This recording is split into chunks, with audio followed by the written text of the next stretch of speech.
Olá, amiguinhos! Sejam muito bem-vindos a mais um vídeo do canal começando. O vídeo de hoje é pra te ajudar a aprender inglês de vez, tá? Vou fazer milagre aqui? Não prometo milagre, tá? Não existe esse negócio do tipo, se você vê essas propagandas assim, aprenda inglês em 2 meses, corre, porque eu acho que ninguém pode garantir que você vai ficar fluente e vai aprender muito em 1 mês, 2 meses, 150 horas. Sabe esse tipo de propaganda milagrosa? Então, esse tipo de coisa não existe. O que existe é ter boa vontade de falar, olha, eu quero aprender, dessa vez eu vou me dedicar. Então, dedicação, principalmente para aprender um idioma, ela tem que ser muito longa. E ela tem que ser muito firme, assim. Por exemplo, você tem que ter uma determinação do tipo, eu quero aprender e eu vou aprender. E eu não vou desistir. Porque o que acontece muito com as pessoas que eu vejo que falam pra mim, tipo, nossa, eu queria tanto aprender inglês, mas é muito difícil. Ou, eu até comecei a fazer inglês, mas aí eu desisti depois de, sei lá, meio ano. Então, às vezes acontece muito isso, tipo, a pessoa quer muito aprender inglês, ela quer muito ser fluente em inglês, mas ela já aceita no começo que aquilo é muito difícil, que não é pra ela e ela vai desistir. Então, hoje eu vim contar pra vocês como que eu aprendi inglês e como que eu aprendo todos os dias e como que eu faço pra desenvolver esse meu inglês há 19 anos. E quem sabe você pode tentar usar algum desses passos pra começar a aprender ou até mesmo pra melhorar o inglês que você já tem. Eu comecei a estudar inglês por conta própria com 10 anos de idade. Aí pode ser que eu era uma criança um pouquinho esquisita, tá? Então eu confesso. Com 10 anos não, desculpa, eu menti, com 7 anos. Já era mais nova. Eu lembrei agora porque eu não tava nem ainda eu nem aprendi inglês na escola ainda. Era antes de eu entrar, eu tava na 4ª série. Então, assim, tipo, eu já era uma criancinha um pouquinho fora da curva, porque, que criança que quer aprender inglês com 7 anos sozinha? Não é nem porque, tipo, meus pais mandavam eu aprender inglês, eles nem falavam nada pra mim do tipo, você tem que aprender inglês. A única coisa que eu lembro, assim, da minha infância é que minha mãe, ela contava junto comigo até 10 em inglês. E era só isso. Mas ela nunca forçou, ela nunca falou pra mim que eu tinha que aprender inglês, nem nada disso. Até porque minha mãe também não fala inglês. Então, só lembro dessa memória dela, ficava 1, 2, 3, 4, 5, desde que eu era criança. Então, eu aprendi isso muito novinha, assim, mas era só do 1 até o 10. Então, com 7 anos, eu falei pra minha mãe, eu quero aprender inglês. Só que a gente não tinha condição financeira de pagar uma escola de inglês na época. Se você também é como eu, que não tem condição de pagar uma escola de inglês, porque é um pouco mais caro. Na época eu acho que já era bem caro, eu não lembro quanto custava, mas eu sei que a gente não tinha condição assim de pagar nada particular. Quando eu voltava da escola, eu passava na frente de uma igreja adventista do 7º dia, a igreja dos Mormons, famoso dos Mormons, né? E aí sempre tinha uma faixa lá, aulas de inglês gratuitas de terças e sábados. Pois bem, eu vi aquela faixa lá, eu tinha por volta de uns 7, 8 anos, e eu falei com a minha mãe, eu quero ir pra igreja pra eu aprender a falar inglês. Tem aulas de inglês lá de terça e sábado, são com professores americanos nativos. Tava escrito isso na faixa, né? E se você conhece do que eu tô falando, sabe do que eu tô falando, da igreja dos Mormons, realmente a maioria são americanos nativos. Pois bem, minha mãe falou assim, tem que pagar alguma coisa. Eu falei, não, é de graça. Daí ela falou, então tá bom, pode ir. Eu acho que na primeira aula ela foi comigo, e depois as próximas aulas ela só me levava até a porta da igreja e me deixava lá, e depois ia me buscar. E aí eu fiz amizade, eu sempre fui muito, tipo, de fazer amizade muito rápido. Eu desde criança, então sentou do lado do meu lado, assim, 2 meninas que já eram mais adolescentes e tal, e eu, nossa, super bati papo com elas e tal, e a gente meio que virou... Acho que não sei se a gente chegou a virar amiguinhas, assim, eu acho que se foi no máximo por 2 semanas, porque elas desistiram depois. E eu continuei firme e forte lá. Só que qual que era o problema? Eu sentia que na igreja dos Mormons, eles não ensinavam pra gente a falar em inglês, a montar uma frase. Eles ensinavam palavras soltas, sabe? Assim, aleatórias. Então, tipo, eles falavam assim, como é que se fala macaco, monkey, carne, bife, beef. Aí eles tiravam muito sarro das pessoas que falavam errado. E aí eu não gostava. Tipo, tinha um cara lá que ele não conseguia falar buff, ele falava bife. Aí o cara tirava sarro, e aí todo mundo começava a dar risada, aí o cara ficava envergonhado. Então, primeiro que eu não gostava porque eu não aprendia a montar a frase, e segundo que eu não gostava que o cara tirava sarro. Mas pode ser que seja só uma pessoa, entendeu? Não tô falando que todos eles tiram sarro. Foi naquele momento. Eu ia de terça e sábado, a mesma aula que eu tinha no sábado era a mesma aula da terça, e eu senti que eu não tava evoluindo muito. Com 8 anos de idade eu sentia que eu não tava evoluindo muito. Então eu comecei a aprender mais sozinha com músicas, porque eu sempre gostei de ouvir música em inglês, e aí eu ficava pesquisando a tradução das músicas. Com isso eu aprendi muito vocabulário, assim, de ficar catando as letras das músicas e ficar vendo a tradução delas, sabe? Ao mesmo tempo. E eu comecei a estudar inglês mesmo na escola. A matéria de inglês, ela é instituída na escola na 5ª série, quando eu tinha 10 anos. E aí sim você começa a ver verbo to be, começa a ver montar frase, e eu era péssima, eu era muito ruim, mesmo gostando. Acho que teve uma prova que eu tirei NS, porque na época da minha escola, PSNS. E aí eu tirei NS, que significava não satisfatório. E aí eu falei, agora eu vou aprender essa merda. E aí eu estudava bastante, comecei a melhorar minhas notas, não eram ainda notas perfeitas, mas comecei a melhorar minha nota no inglês. E aí eu estudava como? Nessa época, da 5ª série, eu acho que a gente ainda não tinha internet, assim, o tempo inteiro, sabe? Porque naquela época ainda, tipo, só tinha internet de sábado, domingo, sábado, domingo e após a meia-noite. Então, eu tinha que ficar vendo coisas na televisão. Então, eu assistia muito Mix TV, porque tinha tradução, letra e música, o clipe música. Não sei se vocês lembram dessa época. Se não lembra, bota aí um pedaço do clipe música do Mix TV. It's not even summer. Why does the DJ keep on playing Summertime Sadness? Clipe Letra. Todos os dias, às 8 da manhã e às 9 da noite. E aí eu ficava lá lendo a tradução das letras e tal.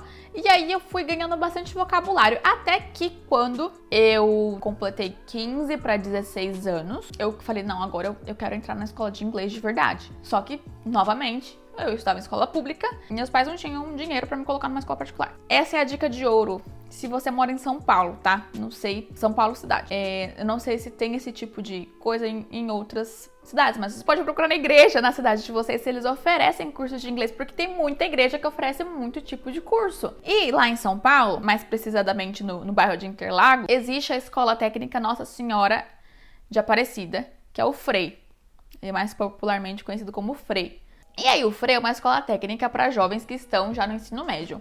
E tem vários cursos, tem curso de informática, curso de administração, curso de RH, curso de eletrotécnica. E aí, o curso que eu queria fazer era o quê? Inglês. E aí, para você entrar no FREI, você só precisa passar no vestibular. É uma prova, não é uma prova muito difícil, uma prova para alunos do ensino médio, então para quem tá no ensino médio é ok. Você pode estudar no FREI até quando você já tá com 21 anos, então mesmo que você já terminou o ensino médio, você ainda pode cursar no FREI. Acho que era para jovens de 16 a 21 ou de 15 a 21, não me lembro mais. E aí, o bom do FREI era que eles davam muito mais chances para quem era de escola pública. Tinham mais vagas pra quem era de escola pública do que quem era da escola particular. E aí eu passei na prova. Minha mãe até me assustou, eu lembro que foi ela que abriu. Eu falei, mãe, não tenho coragem de abrir a lista. E aí ela abriu a lista dos classificados. Ela falou, ai, que pena, você não passou. Aí eu não passei. Triste, assim. E ela, não, eu tô brincando, passou sim. Eu fui muito feliz quando eu entrei. E o FREI era uma escola. E as aulas de inglês no FREI, elas eram todos os dias, segunda a sexta, 2 horas por dia. E tinha período de manhã e período à tarde. À noite não tinha. Era de manhã e tarde. E aí eu fazia à tarde porque eu estudava no ensino médio de manhã. Eu até comecei a fazer de manhã, mas depois eu tive que trocar de período. E Nossa Senhora, Nossa Senhora literalmente, porque o nome da escola era Nossa Senhora. Na Nossa Senhora de Fátima, eu posso dizer que eu aprendi inglês. Porque eram todos os dias, 2 horas por dia, segunda a sexta. Esse é a grande chave, assim.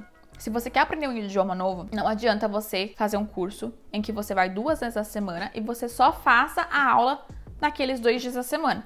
Se você não fizer as atividades, né, lição de casa, e fizer além da lição de casa. Então você tem que treinar pelo menos meia hora todo santo dia, incluindo sábado e domingo. Agora eu tô aqui na Dinamarca, eu tô aprendendo dinamarquês e eu estudo dinamarquês todo santo dia, de domingo a domingo. Nem que seja, tipo assim, ver um vídeo em dinamarquês, assistir uma série em dinamarquês num dia, ou fazer meu Duolingo. Todos os dias eu tenho que estudar. Inclusive, quando eu acabar de gravar meu vídeo aqui, eu vou fazer minha lição de casa do dinamarquês e eu sempre vejo um pouco a mais. Então isso ajuda muito você a aprender um idioma novo, você ter contato com a língua todo dia. E hoje a gente tem vários recursos pra isso, né? Muito mais do que na época em que eu tava com 16 anos. E aí, depois desse curso, quando acabou esse ano, né, eu fiquei meio tipo, beleza, eu me formei com o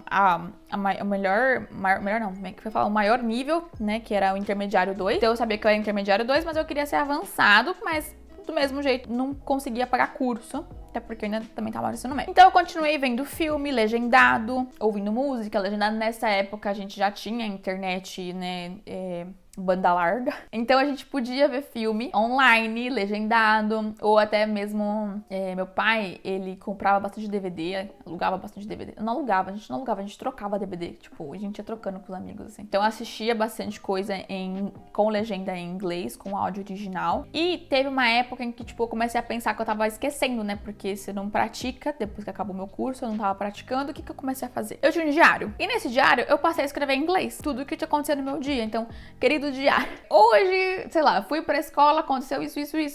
Aí fulano de tal fez tal coisa. Eu escrevia tudo em inglês. Se tava certo ou errado, eu não sei, mas eu escrevia pra eu praticar. Quando eu decidi que eu queria vir pra Dinamarca, o meu inglês já tava um pouco melhor, até porque eu já tinha viajado algumas vezes pra cá, né? Então, eu falava com o Martin em inglês também todos os dias pelo celular. Mas eu tinha que estudar pro TOEFL. Porque o TOEFL é uma prova de inglês pra proficiência. Eu já falei sobre isso, se você não conhece, se você precisa fazer o TOEFL, se você não viu esse vídeo, tem um vídeo aqui no canal sobre o TOEFL também. E a prova do TOEFL é uma prova muito difícil, porque é uma prova que dura 4 horas e ela é toda cronometrada. Cada parte da prova, ela tem um tempo. Então, se você demora muito tempo pra ler um texto, se você demora muito tempo pra responder as perguntas, você perde esse tempo e você não responde, você passa pra próxima sem resposta, né?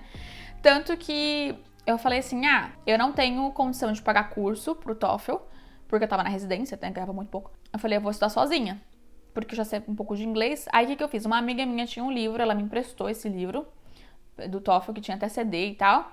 Eu estudei um pouco sozinha e fui fazer a prova sozinha. Eu não fui tão mal, mas eu não tirei a nota que eu precisava e eu precisei refazer a prova. Eu precisei refazer a prova 4 vezes. Das 4 vezes, todas elas eu cheguei com a nota muito, muito próxima. Tipo, faltava assim 3 pontos pra eu passar. 2 pontos. 4 pontos. E aí, na última vez, eu percebi que assim, eu falei, olha, o problema não é saber inglês pro TOEFL. O problema é você responder aquilo que eles querem que você responda na prova. Principalmente na parte de redação. Você não pode ter uma opinião muito forte, você tem que escrever aquilo que eles querem ler. E aí, como eu não podia fazer o curso, eu comecei a estudar no YouTube. Gente, hoje em dia o YouTube tem infinitos vídeos ajudando você a aprender um idioma novo. Agora eu não lembro o nome, mas eu posso pesquisar depois e eu coloco aqui na descrição do vídeo o canal que eu estudei muito e ele explicava tudo, assim, palavra por palavra, o que é bom você utilizar. E era em inglês, né? Os vídeos são em inglês. Qual o tipo de opinião que você pode ter, que você não pode ter, advérbio, palavras mais rebuscadas pra você não ficar sempre repetindo a mesma palavra. Então, quando eu fui fazer a 4ª vez o TOEFL, eu falei, eu vou fazer a última vez. Se eu não passar, eu não vou. Eu desisto, porque é muito cara a prova, né? Mas aí eu me esforcei, comecei a estudar pelo YouTube, eu treinava, escrevia redação, tinha um aplicativo, eu tenho até hoje no meu computador, tá toda vendo ele aqui, do TOEFL, de provas antigas, e aí eu treinava, fazendo com tempo cronometrado. Às vezes eu treinava sem tempo, só pra poder ver se eu consigo escrever um texto mais bonito do que o outro. Então eu treinei muito e aí eu passei. Então uma outra coisa que me ajudou também muito, né, nessa época de estudar pro TOEFL era começar a assistir filmes e séries com legendas em inglês ao invés de legendas em português, porque daí você aumenta muito mais o seu vocabulário. Principalmente porque eu queria entrar na faculdade aqui, e eu sabia que as aulas aqui eram em inglês e eu não tinha vocabulário médico em inglês. Então o que eu comecei a assistir? Grey's Anatomy, com legenda em inglês, porque daí eu começava a entender alguns termos mais técnicos médicos. Gente, foi sensacional. Tudo bem que eu só consegui assistir até a 10ª temporada, porque é muito longa, mas o pouco que eu assisti me ajudou demais, assim, de termo de órgão, termo de material cirúrgico, termo de tipo de cirurgia, de doenças, de tudo, assim, tem muito termo técnico médico muito bom no Grey's Anatomy. Não só no Grey's Anatomy, tem outras séries também, mas foi a que eu escolhi pra assistir, e eu assisti essa. E aí, a partir daí, eu comecei a assistir tudo com legenda em inglês. E foi muito bom pra aumentar meu vocabulário. Agora eu já assisto sem legenda, porque eu já consigo entender. Claro que depende, tá? Tem, às vezes, inglês com sotaques, por exemplo, escocês, irlandês, às vezes até britânico, eu coloco legenda em inglês também. Porque às vezes eu não entendo o que eles falam, dependendo do sotaque, né? Então, eu gosto de colocar a legenda pra eu saber o que a pessoa tá falando. No momento em que ela tá falando, eu leio. E aí eu associo o som com a palavra. Hoje, a gente tem muito recurso, né? Então, além de todas essas que eu até tô lendo aqui a minha listinha, que eu numerei, que eu fiz, que deram certo pra mim, que pode ser que te ajude você também. Hoje a gente existe também o Duolingo, pra aprender várias... Eu uso o Duolingo. O Duolingo, ele é maravilhoso pra você aprender vocabulário, aprender pronome, algumas coisas assim, aqui ou lá. Ele não ensina gramática propriamente dito. Você não vai aprender regra gramatical. Mas é muito bom pra você ir memorizando palavras, sabe? Igual criança mesmo, quando você coloca um negócio na frente da criança e fica fazendo ela repetir aquilo até memorizar. Eu aprendo muito ensinando outra pessoa. Então hoje eu ensino inglês. Eu vejo que eu aprendo toda vez que eu vou ensinar algo a alguém, eu aprendo junto. Porque às vezes, tudo bem, a gente ser fluente em um idioma não quer dizer que a gente conheça todas as palavras que existem naquele idioma. Eu sou fluente em português. Eu não conheço todas as palavras que existem no português. E pode ser que eu fale errado no português, inclusive, porque tá enraizado. Mas eu sou fluente no português. É a mesma coisa com o inglês. Então, toda vez que eu vou dar aula de inglês, eu aprendo, às vezes, alguma coisa nova junto com os meus alunos. Quando eles me perguntam algo que eu falo, nossa, isso eu nunca ouvi. Vou pesquisar. E aí, você acaba aprendendo junto. Então, quando estiver aprendendo alguma coisa, tente não ensinar, mas falar pra alguém. Ah, fulano, eu tava, sei lá, estudando tal coisa, e aí você sabia que... E aí fala a curiosidade que você aprendeu em inglês pra alguém. Talvez não no intuito de ensinar aquela pessoa, mas só pra você memorizar que você ouviu, você entendeu e você aprendeu aquilo. Conversar com alguém com o mesmo idioma ajuda demais. Então, agora eu parei de trabalhar na clínica, né? Então, eu não tinha muito com quem conversar em dinamarquês. Eu tenho o Martin em casa, mas o Martin... Casa de ferreiro, espeto de pau, né? Vocês já ouviram falar desse ditado? O Martin não gosta de falar em dinamarquês, ele gosta de falar inglês, infelizmente, mas enfim. Aí eu fui pra casa de uma amiga minha, fui visitar, jantar junto com ela. Eu falei, eu vou falar só em dinamarquês com você hoje. Aí ela ficou assim, olhando pra minha cara, tipo, porque a gente nunca conversou em dinamarquês. Ela, eu posso responder em inglês? Porque eu não tô acostumada com você falar dinamarquês comigo. Aí eu falei, tudo bem, se você quiser falar inglês, você fala. Eu vou falar em dinamarquês.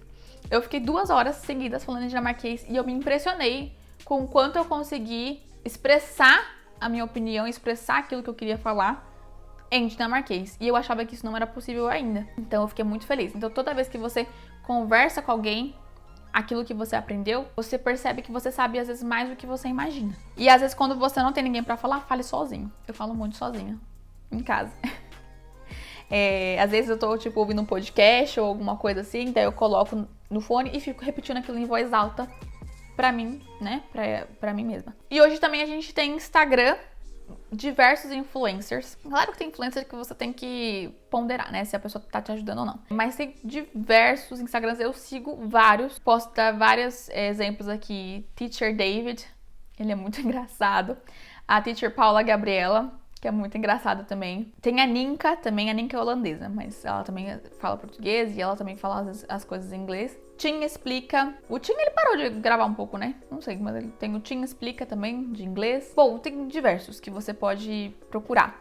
A única coisa que eu digo pra vocês é não tenham vergonha de falar. Por mais que no começo a gente vai falar errado. É normal, você está aprendendo, não é sua obrigação acertar no começo. Então, não tenha medo, fale, mesmo que você estiver falando errado. E não ligue muito pra esse tipo de vídeo que eu vejo muito, né, agora. Tipo, ai, não diga you're welcome, não diga isso, não diga tal coisa, diga tal outra coisa. Não importa o que você está dizendo, na verdade, desde que você seja claro e que a outra pessoa te entenda. Então, eu não ligo muito pra esse tipo de coisa. Assim, tipo, ai, não fale you're welcome, fala no worries. Mas não importa, se a pessoa te entendeu, ok, a sua comunicação valeu, entendeu? É isso que importa. Bom, então é isso. Queria só compartilhar com vocês o que eu usei para aprender inglês e que pode ajudar vocês, né, nessa caminhada de aprender inglês. Eu digo que eu continuo estudando, então eu estudo inglês há 19 anos. Desde a época que eu comecei sozinha, lá com os meus 10 anos indo pra igreja, quer dizer, 10 anos antes, tinha 7, então um pouquinho mais de 19 anos, indo pra igreja com 7 anos. Pasmem, com 10 anos, eu lembro que eu comecei a criar um motim na escola, na hora do recreio, eu era muito ditadora. Eu colocava todos os meus amigos sentados na escola, eu lembro até hoje disso, e eu fazia eles escreverem no caderno, hoje a gente vai aprender o verbo to be. Eu não fazia ideia do que eu tava falando, mas eu queria ensinar pra eles. E eu lembro que a minha professora olhou pra mim, na época que a gente foi, ela foi buscar os alunos, né? Porque era assim, o professor descia e ia buscar os alunos no recreio pra subir pra sala. E ela virou pra mim e falou, o que você tava fazendo com eles ali? Eu falei, eu tô ensinando inglês. Assim, na maior naturalidade, eu tô ensinando inglês. Aí ela, que legal. Tipo, como que você tá ensinando inglês pra alguém? Você tem 10 anos, menina. Mas enfim, é isso, gente. Não desistam.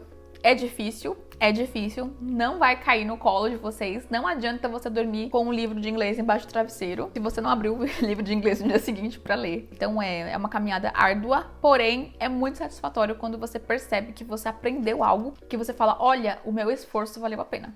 Tá bom? É isso. Um beijo e até o próximo vídeo.